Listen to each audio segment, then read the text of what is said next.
அப்போ 3rd month தான் running. உள்ள என்ன பேபினே தெரியாது. வந்து சும்மா நான் அவர்கிட்ட என் பிரச்சனை ஃபுல்லாகவே சொல்லலை. பாஸ்டர் சொன்னார், கண்டிப்பாக ஏசப்பா உனக்கு ஒரு ஆண் குழந்தைய கொடுப்பாரு. பேர் என்ன தெரியுமா? தீர்க்க தரிசனமாக பெயர் சொல்லி கத்தர் கொடுத்த குழந்தை பாக்கியங்கள்.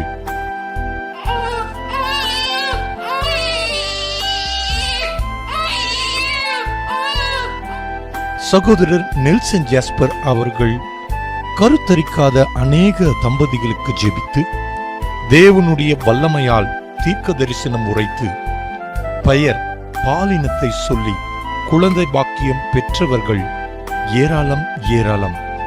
கர்த்தருக்கே மகிமை உண்டாவதாக. உங்களுக்கு ஒரு ஆண் குழந்தையை தராரு ஆண்டவர். அந்த குழந்தையோட பேரு சகரியான ஒரு ஆண் குழந்தையை தராரு. அந்த பிள்ளை மேன்மையான தீர்க்கதரிசியா இருப்பாருன்னு சொல்லிட்டு ஐயா மூலமா ஆவியானவர் பேசினார்.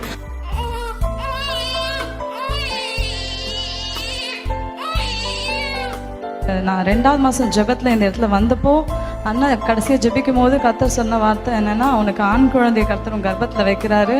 அது கிதியோன்னு சொன்ன பிரகாரமே கர்த்தர் எனக்கு பிள்ளை கொடுத்து ஆசீர்வதித்தாரு.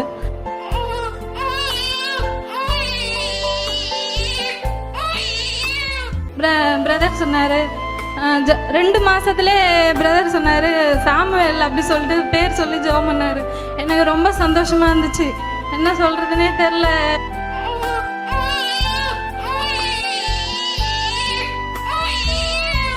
குழந்த நின்னதுக்கப்புறம் ஒரு மீட்டிங்கில் ப்ராஃபஸியாக பிரதர் குழந்தைக்கு எஸ்தர்னு பேர் சொன்னார்.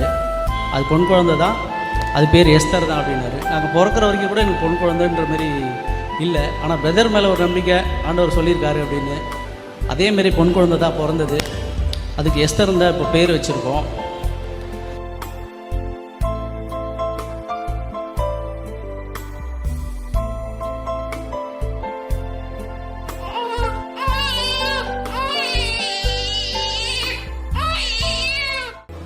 இங்கே டெஷ்வாவுக்கு வந்திருந்தோம். திருப்பி அண்ணன் ஜோம் பண்ணிட்டு சொன்னாங்க, உங்களுக்கு 2 பிள்ளைங்கள், முதலாவது பெண் குழந்தை, 2வது ஆண் குழந்தை கர்த்தர் உங்களுக்கு கண்டிப்பாக தருவார் என்று சொன்னாங்க. அவங்க சொன்னபடியே அந்த மாதத்திலேயே பிப்ரவரி மாதத்திலே அது நின்றது. கர்த்தர் எங்களுக்கு அழகிய பெண் குழந்தையை கொடுத்து கர்த்தர் சொன்ன வார்த்தையை அப்படியே நிறைவேற்றினார். நிறைவேற்றின தேவனுக்கு கொடான கொடி ஸ்தோத்திரம். கர்த்தருடைய பரிசுத்த நாமத்துக்கு ஸ்தோத்திரம். இவர்களுக்கு நன்மை செய்த தேவன் உங்களுக்கு நன்மை நிச்சயமாய் செய்வார். ஆமென். அல்லேலூயா. கரங்களை தட்டி ஆண்டவரை நாம் மகிமைப்படுத்துவோமா? கர்த்தராகிய இயேசு கிறிஸ்துவின் நாமம் மகிமைக்காக இந்த ஜீவனுள்ள சாட்சி உங்கள் பார்வைக்கு.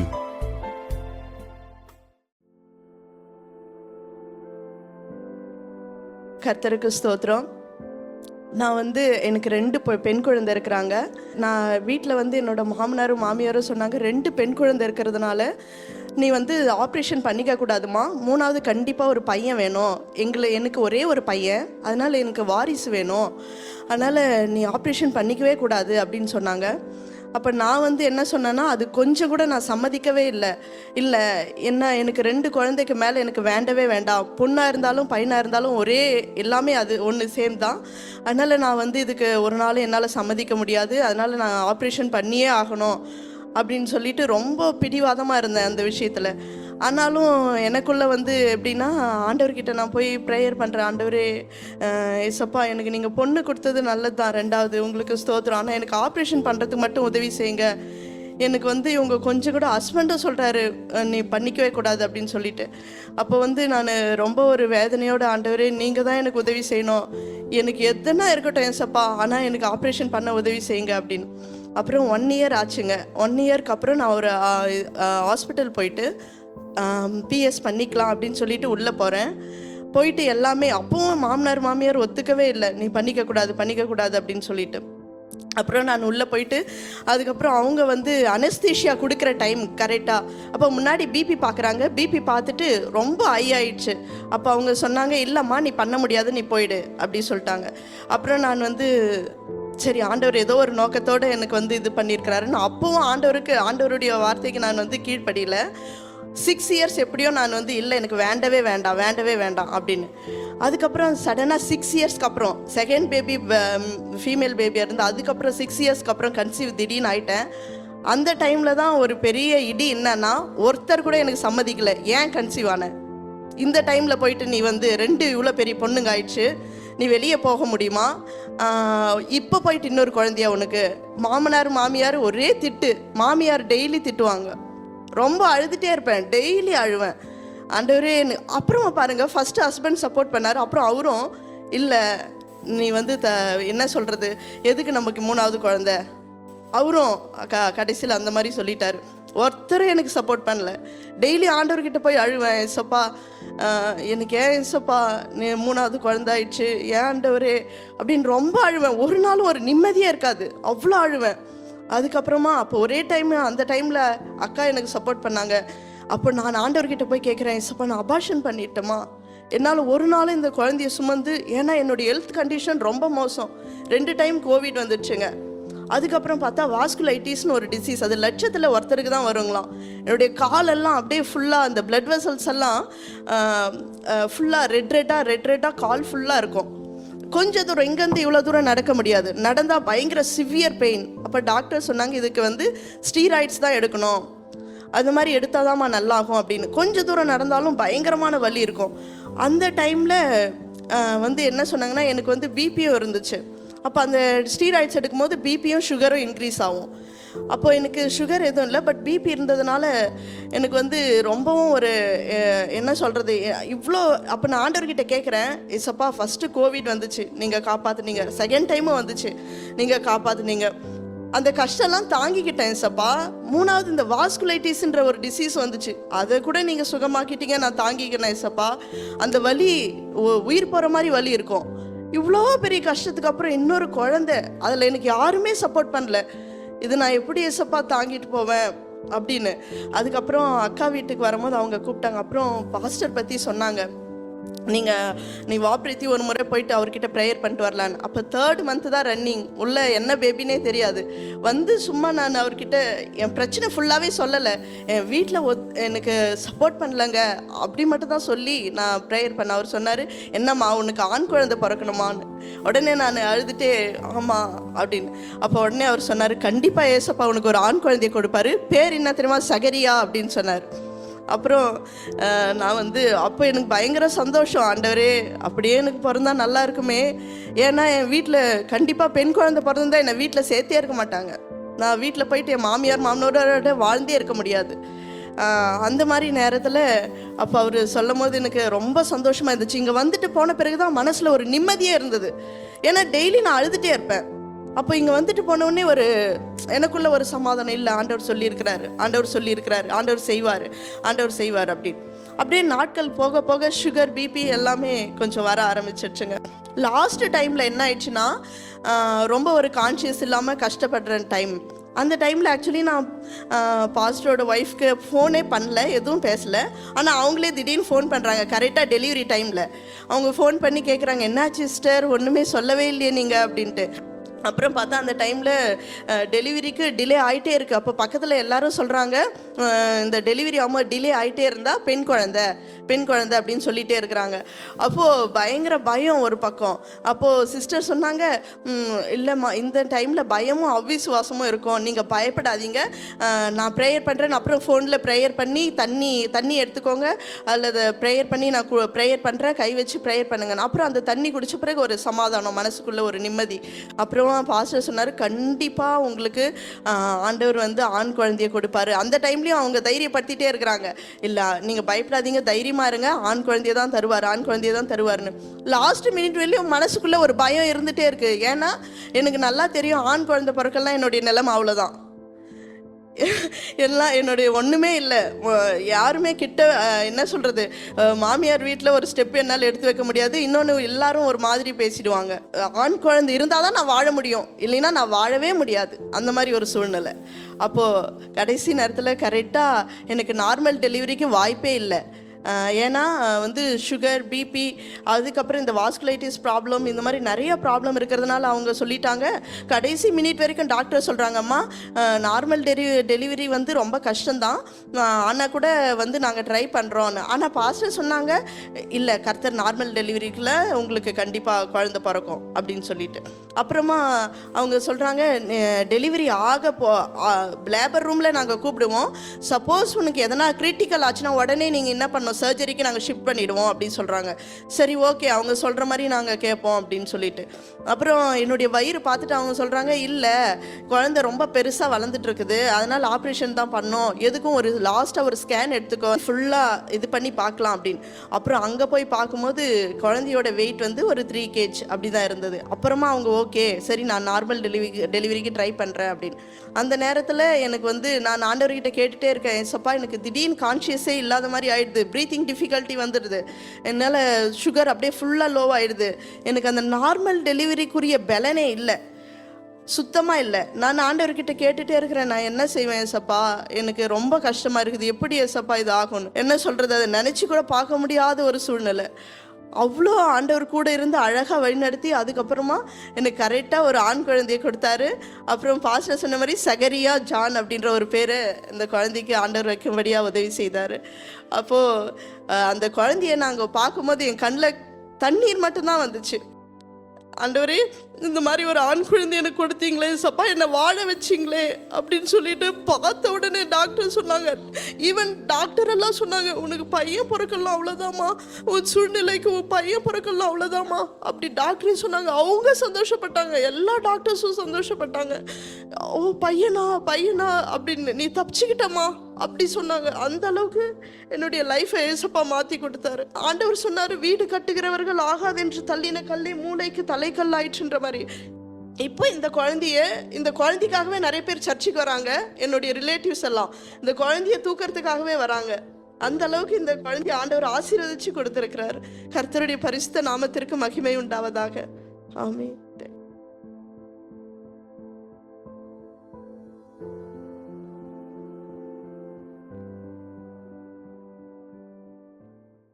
இன்னைக்கு குழந்தை பாக்கியம் இல்லாதவங்க, புதுசாக கல்யாணம் பண்ணவங்க, பிள்ளைங்களை வளர்த்துட்டு இருக்கிறவங்க எல்லாருக்கும் முக்கியமான செய்தி இது. இந்த செய்தியில் நாம் என்ன பார்க்க போகிறோம் அப்படின்னா, ஏன் உனக்கு குழந்தை பாக்கியம் இல்லை, இரண்டாவது அந்த குழந்தை பாக்கியத்தை பெற்றுக்கொள்ள நாம் எப்படி ஜெபிக்க வேண்டும், மூன்றாவது காரியம் குழந்தை பாக்கியத்தை கொடுத்தால் அதை எப்படி பாதுகாத்து ஜெபிக்க வேண்டும், நான்காவது தேவனுக்காக எப்படி அந்த குழந்தையை பரிசுத்த சந்ததியாய் வளர்க்க வேண்டும். இந்த 4 காரியத்தை தான் நாம் பார்க்க போகிறோம். குழந்தை பாக்கியத்துக்காக நிறைய பேர் ட்ரீட்மெண்ட் பண்ணுவாங்க. ட்ரீட்மெண்ட் எடுத்தாலும் அவங்களுக்கு குழந்தை பாக்கியம் இருக்காது. நல்லா கேட்டுங்க. அப்போ இவங்க 2 விதமா இவங்க ஆராய்ச்சி பண்ணணும். ஒன்று, சாபம் இருக்கா, சாபத்தை உடைச்சு ஜெபிக்கணும், பாவத்தை உடைச்சு ஜெபிக்கணும். சரியான பாதையில போயிட்டு நான் நல்லா தான் பாஸ்டர் ஜெபம் பண்றேன், எல்லாம் கரெக்டா பண்றோம், ஆனாலும் என்ன ட்ரீட்மெண்ட் எடுத்தாலும் எங்களுக்கு குழந்தை பாக்கியம் இல்லை அப்படின்னு சொல்லுவாங்க. அப்போ நீங்க நல்லா கண்டுபிடிச்சுக்கணும், அது பிசாசின் கிரியை. அதுல ஏதாவது ஒரு பில்லி சூனியம் இருக்கும். அதுக்கு ஒரே சொல்யூஷன் கர்த்தராகிய இயேசு கிறிஸ்து ஒருவர் மாத்திரம்தான். பில்லி சூனியத்தினால, பிசாசுனால போராட்டம் வருது அப்படின்னு சொல்லி பார்த்தீங்கன்னா, அவங்களுக்கு பார்த்தீங்கன்னா மென்சுரல் சைக்கிள் ஒழுங்கா இருக்காது. ரெண்டாவது, சிலருக்கு ப்ளீடிங் ஆயிட்டே இருக்கும். இதெல்லாம் என்ன பண்ணுவாங்க, என்ன நினைப்பாங்க, இதெல்லாம் ஒரு பலவீனம் அப்படின்னு நினைப்பாங்க. ஆனால் ட்ரீட்மெண்ட் பண்ணாலும் அது சரியாகாது. பலவீனம்னா ட்ரீட்மெண்ட் பண்ணா சரி ஆயிரணும், அப்பனா அது பலவீனம். ஆனா பலவீனம் இல்ல, நான் ட்ரீட்மெண்ட் பண்றேன் ஆனா சரி ஆகல அப்படின்னா நீங்க நல்லா புரிஞ்சுக்கணும், ரத்தத்தை உரியும் ஆவி உங்களுக்கு விரோதமா செயல்பட்டு இருக்குன்னு. சிலருக்கு குழந்தை பாக்கியம் பெறுவார்கள், கன்சியூவ் ஆயிருவாங்க. ஆனா ஒரு சில மாதத்துல பாத்தீங்கன்னா அது கலைஞ்சு போயிடும். அப்போ அவங்க சொல்லுவாங்க, எனக்கு இந்த இரவு நேரத்தில் வந்து முட்டை உடையிற மாதிரி சொப்பனம் வந்தது, எனக்கு அதோட கலைஞ்சு போச்சு பாஸ்டர். அப்போ சொப்பனத்தில் முட்டை உடையிற மாதிரி பிசாசு செயல்படும். இதெல்லாம் வந்து பிசாசின் கிரியை. இது என்ன ட்ரீட்மெண்ட் எடுத்தாலும் வந்து உங்களுக்கு அது கன்சியூவ் ஆக மாட்டாங்க. இது பிசாசின் கிரியை. அப்புறம் சிலருக்கு வந்து பார்த்தீங்கன்னா சில சொப்பனம் வரும், பாம்பு முட்டையை சாப்பிட்ற மாதிரி சொப்பனம் வரும். அவங்களுக்கு வந்து பார்த்தீங்கன்னா கலைஞ்சு போயிடும், அவங்களுக்கு வந்து கன்சியூவ் ஆக மாட்டாங்க. சில பேருக்கு தூங்கும் பொழுதே ப்ளீட் ஆகுற மாதிரி சொப்பனம் வரும். அடுத்த நிமிஷம் எந்திரிக்கும் போது ப்ளீடிங் இருக்காது. என்ன அப்படி சொப்பனம் வந்துருச்சுன்னு நினைக்கும் போது அடுத்த நிமிஷம் ப்ளீடிங் வந்துடும். அப்ப கருக்கலைப்பு தேவனுக்கு விரோதமான ஒரு அநீதியா இருக்குது. செய்யாதீங்க, செய்யவே செய்யாதீங்க. தேவன் எங்கேயுமே கருக்கலைப்பு செய்யலான்னு சொல்லி அனுமதிக்கல. இன்னைக்கு எத்தனை கிறிஸ்தவங்க செஞ்சுட்டு உட்கார்ந்து இருக்கிறாங்க. நான் சொல்றேன், இப்படிப்பட்ட பாவத்தை செஞ்சுட்டு அதுக்கு நீங்க மன்னிப்பு கேட்காம பரலோகம் போயிடலான்னு மாத்திரம் நீங்க நினைக்காதீங்க. பரலோகம் இல்லவே இல்லவே இல்லை.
In the mighty name of Jesus I pray.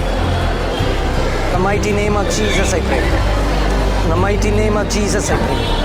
In the mighty name of Jesus I pray. Name of Jesus heal. கேக்குதா? இது கேக்குது?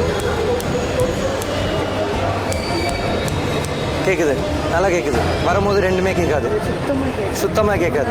ஹல்லேலூயா சொல்லுங்க. I command in the name of Jesus. Holy Spirit, out. கேக்குதா? நல்லா கேக்குதா? ரெண்டுமே கேக்குதா? Praise the Lord. Thank you Jesus. Thank you. Jesus Christ. இந்த வாயிலே வர வார்த்தைகளாம் இனி பேசப்படட்டும். நாக்கையும் தொண்டையும் கொடுத்திருக்கிற பிசாசை இயேசுவின் நாமத்தினால கடிந்து ஜெபிக்கிறேன். Get out in the name of Jesus Christ. In the name of Jesus. Say Jesus. Hallelujah. Hallelujah. Jesus is Lord. Amen. Amen. Hallelujah. He is King.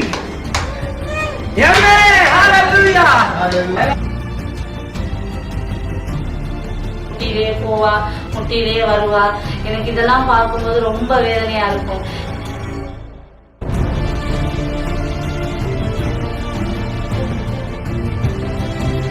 நான் உடனே வந்து பிரதர்கிட்ட சொன்னேன், இந்த மாதிரி இருக்கு பாப்பாவுக்கு அப்படின்னு.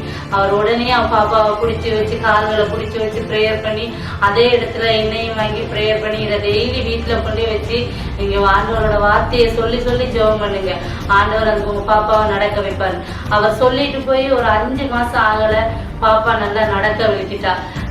புடிச்சு நடக்க வைக்கிட்டவ இப்ப பிடிக்காமலே தன்னாலே நடக்க வைக்கிட்டா. ஆனா ஆண்டவர் அவர் மூலமா என் பாப்பாவுக்கு அற்புதத்தை செஞ்சாரு. கர்த்தருக்கு நான் கோடான கோடி நன்றி சொல்றேன்.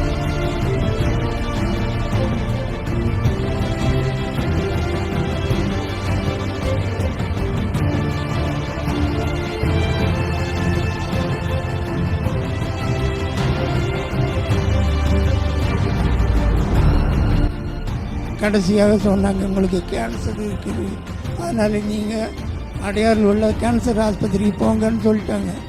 அது இந்த பாஸ்டர் ஐயா எங்களுக்காக, என் குடும்பத்துக்காக ரொம்பவும் கண்ணீர் விட்டு ஜெபம் பண்ணாங்க. அந்த ஜெபத்தை ஆண்டவர் கேட்டார், என்னை தொட்டார். அவர் இன்னைக்கு எல்லா சுகத்தையும் கரங்களை தட்டி ஆண்டவரை மகிமைப்படுத்துவோம்.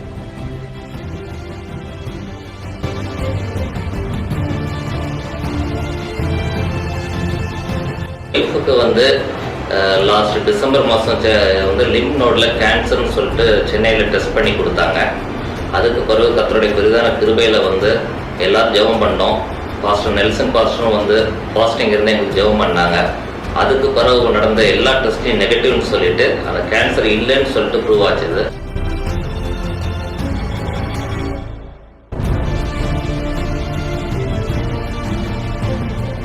வலதுகையில் இருக்கிற அந்த ஸ்கேன், அதில் வந்து கட்டி இருக்கிற படம் காட்டுகிறேன். இந்த இடது கையில் இருக்கிற ஸ்கேன் வந்து கட்டி இல்லாத படம்.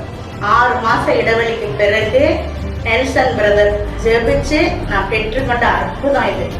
இதே மாதிரி நீங்களும் அந்த ஆண்டவர்கிட்ட விசுவாசத்தோட இருந்த ஆண்டவர் அநேக அற்புதங்களை உங்களுக்கும் செய்ய வல்லவராக இருக்கிறாருன்னு நான் இதன் மூலமா நான் அறிவிச்சுக்கிறேன்.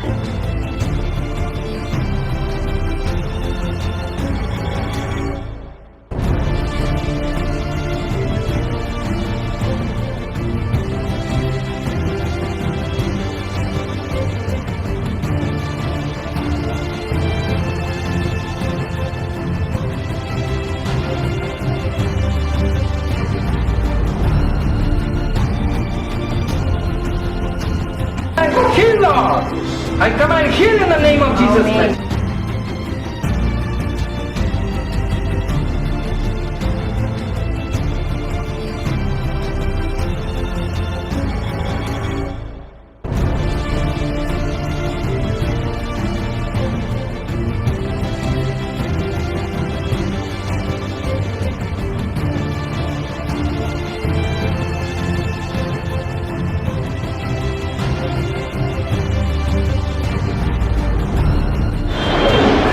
For the deliverance, Lord.